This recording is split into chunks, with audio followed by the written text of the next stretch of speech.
হলে দয়ালু সুলতান আলপার্সলান তার সঙ্গে শান্তি চুক্তি করে তাকে ক্ষমা করে মুক্তি দিয়ে দেন। এদিকে সম্রাট চতুর্থ রোমানুস ক্ষুব্ধ হয়ে যান এবং বাগদাদকে চিরতরে ধ্বংস করতে 2 লাখ সশস্ত্র বাহিনী নিয়ে এশিয়া মাইনে প্রবেশ করেন। এই সংবাদে বিচলিত না হয়ে সুলতান আলপার্সলান মাত্র 40,000 বাহিনী নিয়ে বাইজেন্টাইনদের প্রতিহত করার জন্য আর্মেনিয়ার দিকে অগ্রসর হন।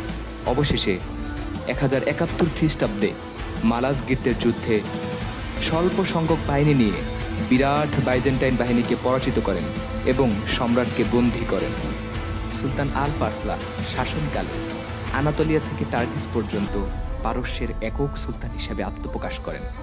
তিনি একদিকে শিয়া ফাতিমি খিলাফত থেকে সুন্নি বাগদাদের আব্বাসি খিলাফতের সম্মানকে শক্ত হাতে রক্ষা করেন, অন্যদিকে বাইজেন্টাইন খ্রিস্টান শাসকদের পরাজিত করার মাধ্যমে বিরাট রাজ্য জয় করে সেলজুকদের সীমানা বৃদ্ধি করেন।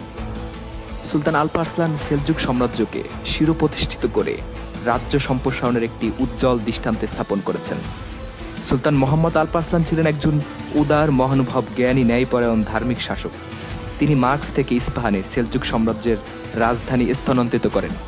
অবশেষে 1073 খ্রিস্টাব্দে মৃত্যুদণ্ডে দণ্ডিত একজন বিদ্রোহীর অতর্কিত আক্রমণে মৃত্যুবরণ করেন সেলজুকদের মহান সিংহ আলপ আরসালান।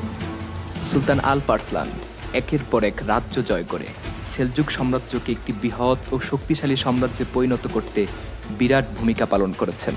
তাই তো ইতিহাসের পাতায় তার নাম স্বর্ণাক্ষরে খচিত আছে।